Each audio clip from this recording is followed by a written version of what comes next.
So Ruth and I were just talking about how I go different places and I'm not the same version of myself, which I found very odd. So she's going to explain more on that one for me. So no one is. No one is exactly the same version of themselves, no matter where they go.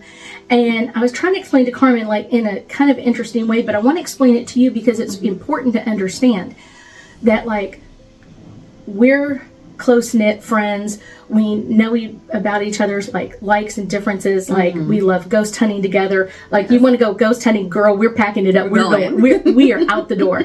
But at the same time, there's other things that we differ on.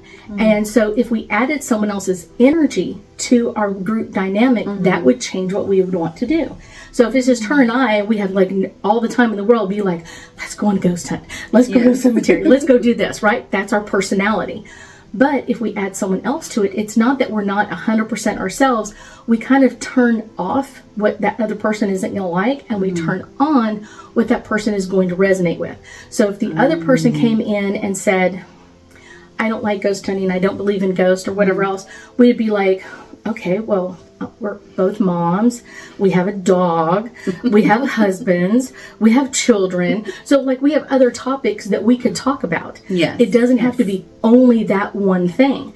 So a lot of times when people say, well, you talk to her about being a psychic, I am a psychic, but I'm so many other things at the same time. So I'm not just one thing, I'm many things. And so because of that, personality wise, that psychic side of us, we kind of turn off things that we know people are not into when we're around them, and we'll turn on other things because we change our personality to fit what's going on. We've changed our personality to understand what's going on around us, and it happens all the time, and a lot of times it happens without us even knowing it. And that's why she was getting a little angry at me, is because she's like, that didn't make any sense.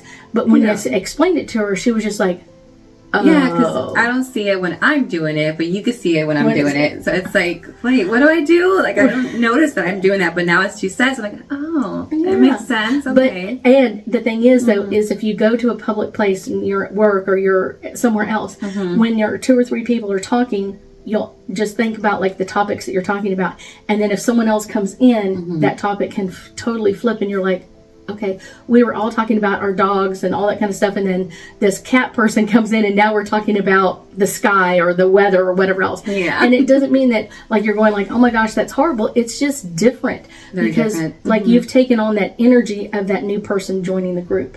That makes sense now. Okay. It makes sense. We thank you so much for joining us today, and I know that we'll be talking again soon.